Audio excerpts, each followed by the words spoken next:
Essa questão da proteção de plantas é aquilo que garante resultado melhor de produção, a produção que é consequência da produtividade e evita prejuízos para quem planta. Como é que isso é feito? Quais são os itens, as observações que precisam ser feitas pelo agricultor? Obrigado pela participação.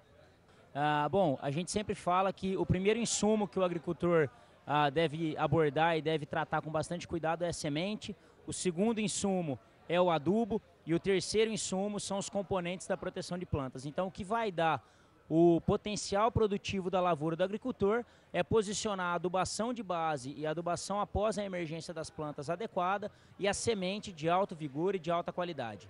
Após isso, o potencial produtivo do agricultor está posto. Então, a partir daí, todo o manejo de praga, doença, plantas daninhas e nematóides devem ser o mais robusto possível, não em termos de número de aplicações ou de número de produtos utilizados, mas sim de conhecimento de área, de rotação de produtos que estão sendo utilizados e da real necessidade de cada produto para garantir que aquele potencial produtivo chegue ao seu limite no momento em que a colheita terminar. Você falou sobre a aplicação de produtos. Há momentos em que ele não é necessário fazer a implementação, há momentos em que acaba colocando com o mesmo princípio ativo e acaba não tendo os resultados esperados. Nesse aspecto, o que tem acontecido no campo que acaba tornando a ação inefetiva, acaba não funcionando como era esperado? Perfeito, isso é uma pergunta bastante interessante e é um ponto de atenção aos agricultores. A gente passou, o estado como um todo, passou um período muito seco. Então houve a semeadura de soja, tudo estava caminhando bem e a gente passou por um período aí de 20, 30, até 40 dias, dependendo da lavoura, sem chuva. Esse período é extremamente crítico para a planta. Então, um exemplo que a gente sempre dá é a aplicação de fungicida nesse contexto de extrema seca, ela é bastante questionável no sentido da necessidade da aplicação. E um outro exemplo que a gente sempre dá é, quando a gente baixa a umidade relativa do ambiente, a gente perde a eficácia das aplicações. Então, o herbicida que a gente usa e que ele era tido como alta eficaz no controle de um capim amargoso ou de uma buva, ele perde essa eficácia. Então, ele deve ser considerado um produto de média ou baixa eficácia, para aí sim o agricultor conseguir fazer um manejo de forma adequada. Então, as aplicações, a gente sempre fala que deve ser feita. As aplicações são feitas no momento necessário, com o produto bem posicionado para resolver aquele problema que o agricultor tem. Aplicações de forma calendarizada e de forma repetida não deve ser realizado. O estudo da aplicação deve ser feito para garantir que o input financeiro que o agricultor coloque seja revertido em produtividade e lucro para ele. Fernando, em relação a maquinário, nós temos algumas situações que precisam ser observadas. Isso está quando você compra o produto, você tem a aplicação, quanto de vento é admitido para você evitar dispersão, para evitar deriva. Essas observações são respeitadas pelo produtor rural? Tem sido ou tem se perdido também nesse momento?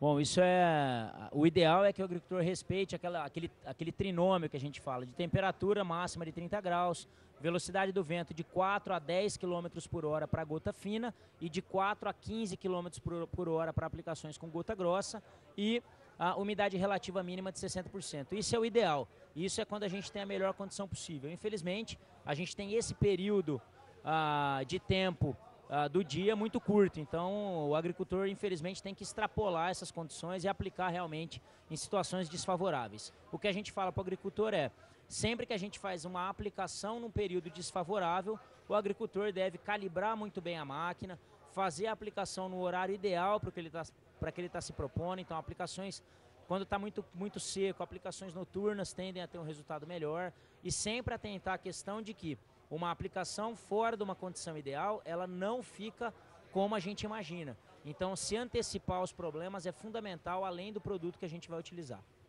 Fernando, aí são as questões técnicas, o produtor rural enfrenta isso o tempo todo, são fatores importantes. Nós temos visto também, até por conta quando você aplica alguns produtos e aplica sem o ordenamento correto, às vezes com exagero, você cria resistência, né? Quando você tem a resistência na planta, significa que essas aplicações elas passam a ser pouco efetivas.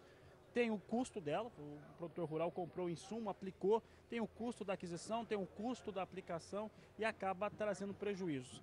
Quando está num cenário como esse, já criou resistência na sua área de produção, o que fazer, como inspirar para conseguir contornar uma situação como essa? Bom, o manejo de resistência ele é um dos pontos mais importantes que a gente tem hoje na agricultura.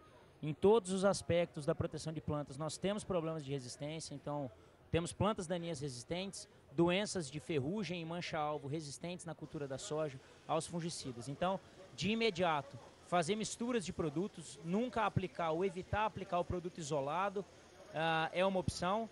E sempre alternar o ingrediente ativo e não o produto comercial. O agricultor tem que se atentar ao ingrediente ativo que ele está usando e não ao nome do produto comercial.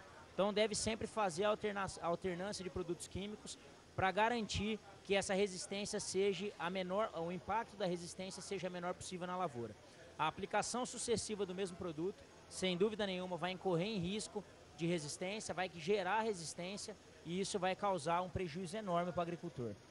Grigoli, o que você falou a respeito da resistência causada, a respeito também da aplicação, né, que acabou causando a resistência, um pouco dessa aplicação. Eu lembro, por exemplo, do fator do glifosato, tá? O glifosato, eu pesquisando, e eu lembro quando começou a ser aplicado, né, começou a ter essa informação, que havia uma aplicação, às vezes, exagerada. Meio que, vamos colocar glifosato. E o produtor rural foi absorvendo essa situação. E aí, hoje, nós temos resistência ao principal combatente químico para algumas pragas. Quando temos uma situação como essa, muda o princípio ativo, tem como contornar isso, porque o glifosato continua sendo um produto essencial na agricultura brasileira e internacional também. No caso específico do glifosato, é muito difícil a gente tirar ele do sistema de rompante, sem ter um planejamento de médio e longo prazo. Isso é muito complexo porque é um herbicida de amplo espectro, então ele controla diversas espécies de planta daninha. Então mesmo que você aplique um glifosato e não controle a buva ou o capim amargoso, ele vai te ajudar a controlar trapoeraba, picão, corda de viola, outras plantas daninhas que estão na área. Então o caso do glifosato, a gente fala que o primeiro passo é diagnosticar a área. Quais são as plantas daninhas que você tem?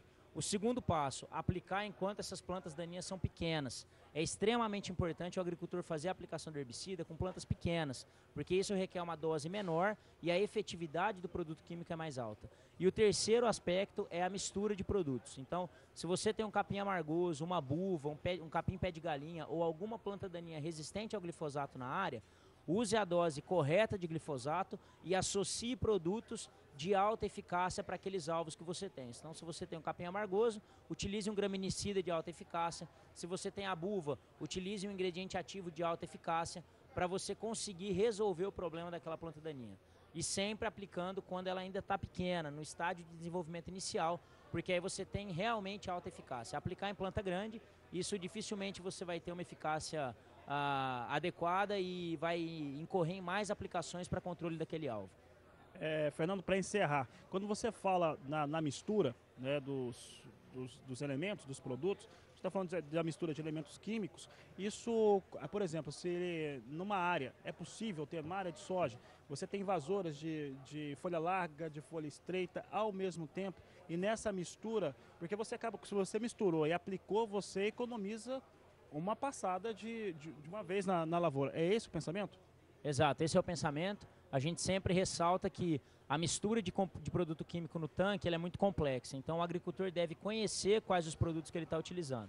Por exemplo, associar herbicidas de ação rápida, como o 2,4-D ou outros mimetizadores de auxina, junto com herbicidas de ação lenta, como os graminicidas, por exemplo, isso incorre em redução da eficácia do graminicida. Então, a mistura ela é importante, mas o conhecimento prévio dos produtos que estão sendo misturados são essenciais para você conseguir chegar no nível de controle desejado. Fazer a mistura de forma aleatória ou desconhecida, isso pode ser pior do que você fazer a aplicação de um produto sozinho.